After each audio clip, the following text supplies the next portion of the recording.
High, এবার 15 আগস্টের দিন আমরা স্বাধীন হয়ে সকাল সকাল বেরিয়ে পড়েছিলাম একটা শর্ট ট্রিপে। এবারে আমাদের গন্তব্য ছিল বালাসোর। চারিদিকে স্বাধীনতা দিবসের পতাকা উত্তোলন আর আকাশে শরতের পেঁচাতোড়ার মতন মেঘ। আবার কখনো কখনো ভীষণ বৃষ্টি দেখতে দেখতে আমরা পৌঁছলাম একটা দোকানে টি ব্রেকের জন্য।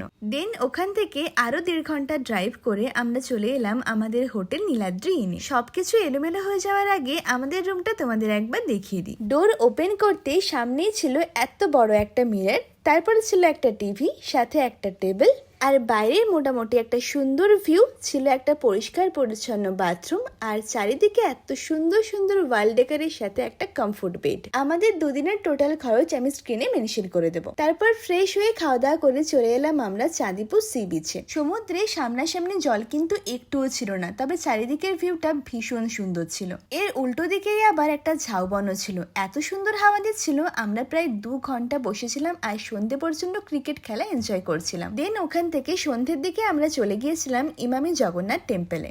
এখানে আমরা বেশ কিছুক্ষণ ওয়েট করছিলাম, কারণ সেই সময় ঠাকুরের ভোগ নিবেদন এবং আরতি চলছিল। মেইন মন্দিরের ফটোগ্রাফি তো অ্যালাউ ছিল না, তাই পাশাপাশি মন্দিরগুলোর ঠাকুর দর্শন করে ওই দিন আমরা রুমে ফিরেছিলাম। আর ওই দিনের টোটাল খাওয়া দাওয়ার ভিডিও আসছে পরের ভ্লগে। বাই।